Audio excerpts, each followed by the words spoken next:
What's going on, guys? It's Erica with Not Your Average EDC, and we are finally doing the long-awaited review of the Spyderco Delica 4, Delica 5? Who knows what number it is? Delica 4 in K390 from Japan. Not sure if you can see that. Guys, this is going to be such a fun review. We just carried this for 29 days consecutively. I will explain why it wasn't 30. Calm your horses. 29 days straight. Used this all day, every day, in conjunction with two other knives, but we used them all a lot. And this is going to be the full review of Japanese K390 from Spyderco. If you guys are new to the channel, I do not do knife reviews unless I've tested a knife for a month consecutively, using it every single day. I will have nothing permanent to say about it until I actually test it for a whole month straight. So that's kind of how my reviews go. I don't feel like it's a review if you do it any less than that. But we're not going to get into politics right now. What we need to do before we start is, what are we sipping and what are we flipping? Because we've been sipping since we got home, and we got flippies. I already chugged a sour. Now we're going to open Quantum Ripple. So this review is going to be fucking messy probably and hilarious. Cheers. Let's open this. There we go. Double IPA, 8.3%. Whew, fuck. That's strong. I've never had that before. That's fucking strong. This is probably the most flippy knife, this one is. So maybe that's our flip. This one's pretty flippy too. Those are gonna come in to play at some point. Okay, let's get the review started. We're dicking around here. Spyderco K390 from Japan in the Delica 4 configuration. We used this for a month. I did updates throughout the entire testing. Every week I did an update.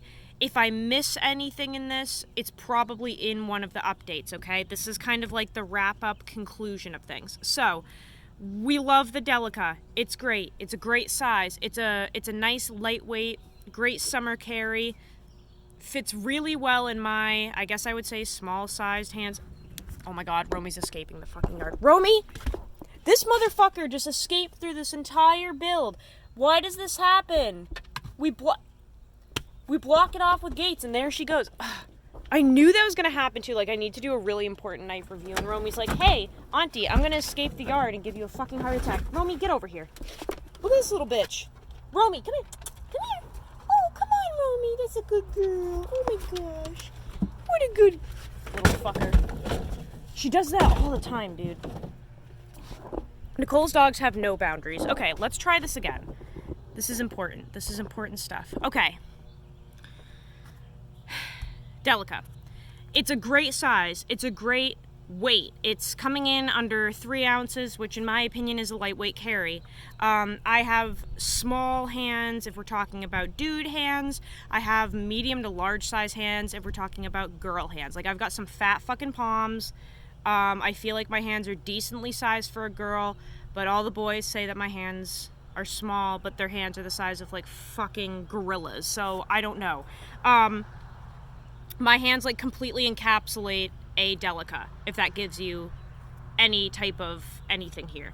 The Delica is one of my favorite knives. I think it's a fantastic EDC knife. The back lock is not, like, always ideal if you're looking for quick deployment and quick, like, putting it away. You know what I'm saying? Like yes, you can work with it here, but I'm moving my hand around a lot to get this to open and close. Oh my god, the motherfucker's escaping again. Romy, dodge. That's enough. Auntie's trying to do a knife review and drink some damn beer after a really long week of work. Oh my god. Okay. She's awful. She's lucky she's so cute. So, the pocket clip that it comes with, in my opinion, is not really that great. I left it like this for 2 weeks, and I also had it over here for 2 weeks. So we did an even distribution of having tip down and tip up carry. Did I have a preference? No. I actually really like tip down carry when you put the clip here.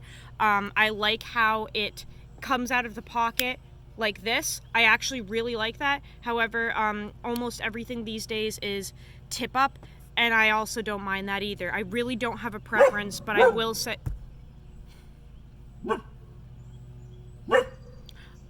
say I love tip down carry. I love my dogs as well, even though they drive me fucking insane. The bi-directional texturing on these knives is incredible. I never once felt like I was going to slip with this. I work in a pretty wet environment at times. If you guys don't know, I work at a farm. We process a motherfucking metric fuck ton of produce every single day that we grow.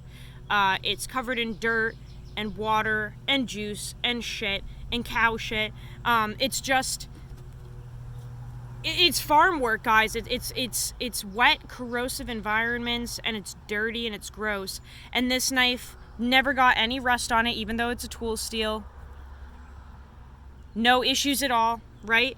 And that plastic bi-directional texturing is really, really good, especially in environments where your hands are slippery or where you're wearing gloves, which is also something I do often. I wish that they would change the stock pocket clip a little bit. I feel like it just doesn't have the most ideal retention. I feel like it's not necessarily flimsy, because it's kind of, I've seen thinner pocket clips. It's not necessarily flimsy. It just, like, the design, I feel like, is not completely ideal. I would much rather have a Lynch clip or an MXG clip on my FRN Spydercos. This I actually really enjoy. I really like the Lynch ones as well. These are okay.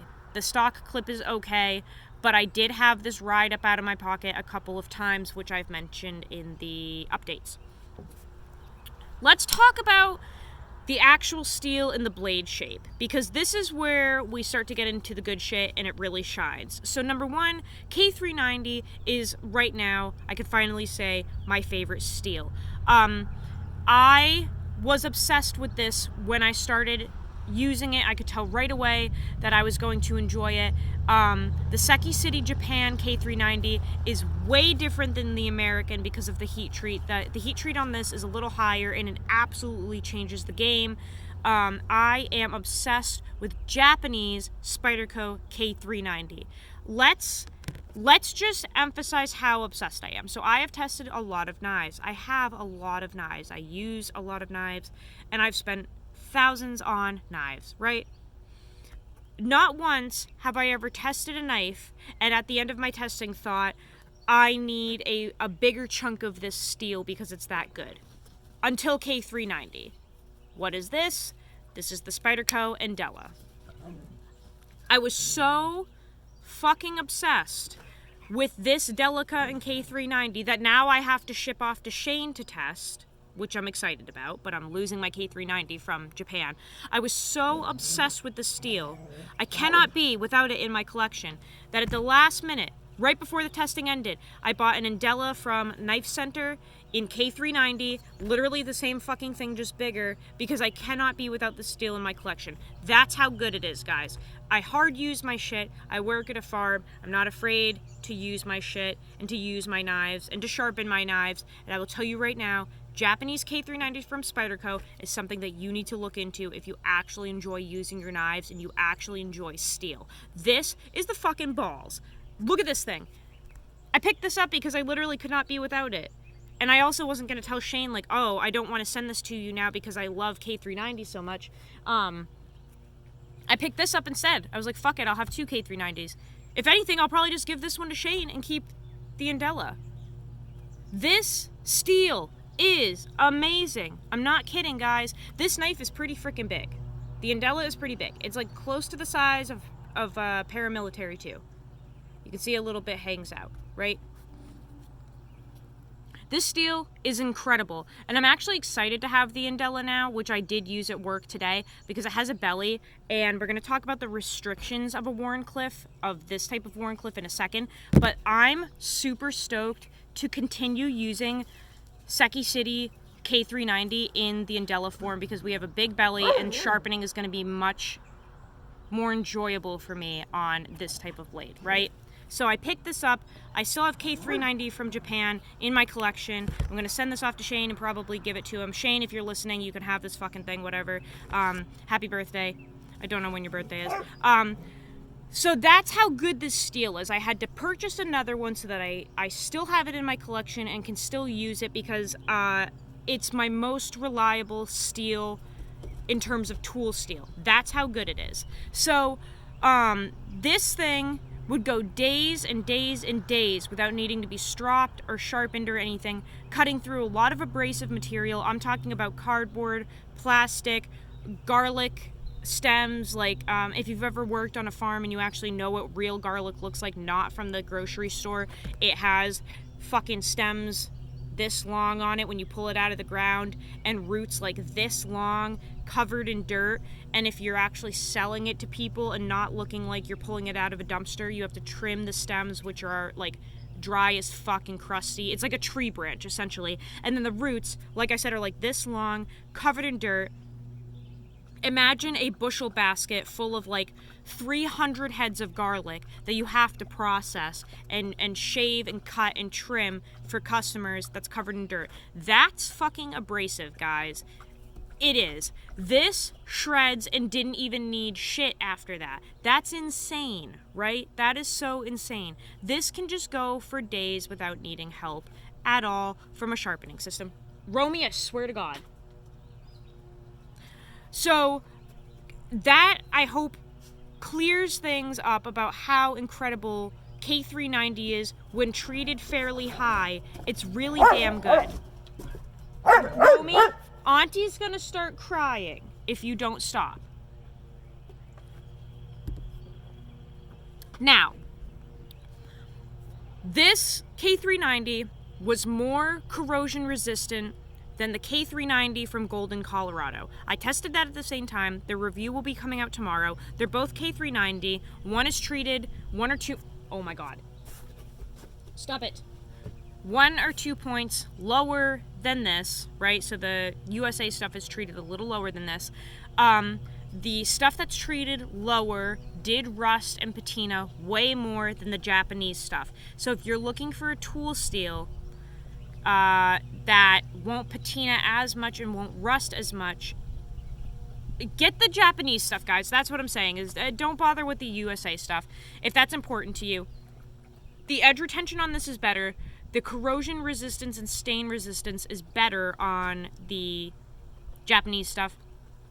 And no, I did not notice anything different in sharpening at all. It's not like the USA lower treated K390 was easier to sharpen.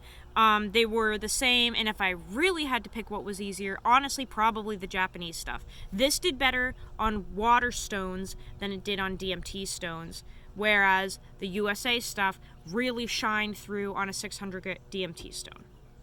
So even though this, in theory, maybe should be a little trickier to deal with, it's actually better, and it's actually not trickier at all, which is like a mind fuck, because it's like, why are companies treating shit so low if it's fine at a higher heat treat and actually does better and holds an edge longer?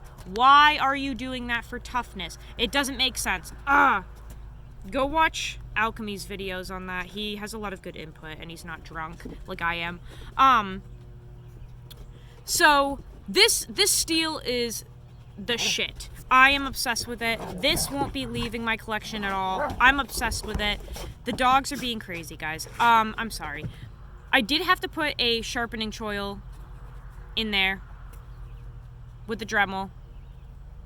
Come on, can you see it? I took the Dremel cutting wheel and just did a little choil right there for ease of sharpening. This thing shreds. It absolutely shreds. So the blade shape is the only thing that I'm like, meh, right? Because if you look at it, it's a straight razor, it's a utility knife. You have no belly, and you have a little bit of a boundary with this, right? Because we talked about this in the first update. Unless you are cutting free floating materials all the time, this may or may not be the best blade shape for you in terms of the Wharncliffe. So what I mean is, if you are cutting cardboard boxes or packages, or like the flaps off of a cardboard box, or, you know, the garlic stems, anything that you're holding up in the air where you're not using a hard surface, this is fine and actually fantastic. Like, this is the ultimate utility knife and the ultimate utility blade. It's insanely thin, slicey, rugged, etc. The moment you go to use a cutting board or any type of surface to cut on, you're fucked. You have no belly and you have no contact, because this goes here, this goes there, and there's a gap, and you end up doing this and trying to slice through things. You're getting essentially just contact at that tip, which is not ideal, right? So like, if you're doing a lot of food prep with your pocket knife, or cutting rope on a table with a pocket knife, or chopping with this pocket knife, this does not give you the best surface contact. This edge shape, the straight, the blade shape, all that, none of it is going to give you the ultimate contact. Especially if you look at things like the Andella, which have a nice fat fucking belly, and even a sheep's foot, nice belly, but it's supposed to be kind of Wharncliffe-esque. The dog just fucking escaped. This is the most chaotic review I've ever done in my life. This is called the Wharncliffe, but again, it's a compound Wharncliffe. So we still have belly, and this has way more, it's not a straight razor, so it has more contact than, you know, this Wharncliffe, even though they're both called a Wharncliffe, right? So that's what I'm saying. If you are not doing free-floating tasks where you're holding something up in the air and cutting like this, or this, or this, or whatever, those are all, like, the best tasks for this knife. But the moment you get on a cutting board or anything, meh, I don't know if I would choose this version of the Delica. I would maybe try to find the Delica or Andella and K390 with this blade shape. Does that make any sense? Yeah. That's honestly the only flaw I could really find with the Wharncliffe Andella, was just the blade shape itself is mildly limiting with the straight razor aspect. Other than that, this is the best steel I've ever used. Extremely easy to sharpen. Really durable and rugged. I did say that I even did a little bit of light prying with that tip. No issues at all. It's the ultimate box cutter. It's the ultimate package opener. It's the ultimate utility razor blade EDC knife in a steel that you basically never have to touch up, and if you do, it's crazy easy to do on a 1000 grit, you know, Waterstone, piece of cake, maybe a few passes on a strop. You can't ask for much else. If you're actually using your knives, guys, this is fantastic. Maybe the width here might be an issue in terms of pocket carry. I never noticed it, but I also carry like an excessive amount of gear on me every day to do the drops that I need to do at the farm. So like, I'm not the best person to judge that. This is very wide, especially in comparison to a normal Delica, or like a you know, another Wharncliffe style blade, right? Let's do that. Let's see. See that? That blade is just poking up a lot. So, other than that, there's really nothing wrong with this Delica. There's nothing, I can't really pinpoint any negatives about it other than the blade shape. That was the only thing that I was like a little iffy about. But again, if you're a normal person, not working on a farm or not doing a blue collar job that predominantly cuts packages and cardboard, which is supposedly a thing, then this is going to be like the ultimate knife for you, 100%. And this steel is incredible if you can get it in any form, whether it's a Delica or a Dragonfly or an Indela or an Endura, whatever you can get it in. If it's from Japan and treated higher, this is the ultimate steel. I have nothing else that I can say about it. It's one of the best steels I've ever used. It's literally a more corrosion resistant M4, which I mentioned in my like week 3 update. It's literally so incredible. It is M4, but like doesn't rust nearly as much. I'm obsessed. I'm absolutely obsessed with it. I'm so glad that I got the Indela so that I'm not without K390 when I send that off to Shane. And this blade shape, I think, is going to be better for me just because I do so many different tasks aside from opening packages. Like, I really use my knives all day, every day at work. And this is going to be so fantastic for processing that produce at work and being able to rock that belly, right? Like, this is going to be incredible. I even used it today. A customer wanted a couple of little, like, do you ever go plant shopping and you get flowers that you're going to put in your garden and they're in that like cardboard paper type tray thing and you have to like cut however many you want out? We have those. They're called like flats, and you have to like cut them apart because they're just stuck together. You have to cut how many you want out, essentially. Did that with this. This thing literally melted through like butter, dude. Like, it's incredible. Even with the most abrasive materials, covered in dirt and soil and rocks and cow shit. It's incredible. Let's see, final thoughts here because we're on 21 minutes. This is insane. Out of all of my like sheep's foot Wharncliffe style blades, this one Wharncliffe, this one compound Wharncliffe, or this one sheep's foot, which one do I prefer for all around EDC? Because they're all pretty similar. Not the Delica, guys, sorry. Not that Wharncliffe from Spyderco. I would probably this one if I wanted something with characteristics of this but more of a Wharncliffe. It's not, this is too straight razor-esque. Hi, buddy. This is Roger. This is just too straight razor-esque for me. I do prefer something with a little bit of belly and a little bit more contact and reach. But, yeah, that's for farm work. If you are a normal person, this will be just fine for you. And the ultimate package opener. We're on 22 minutes, going on 23. I need to shut the hell up. Guys, go use your shit.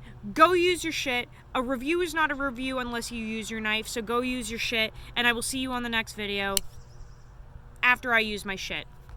Have a good one. Love you all. Cheers. See you soon.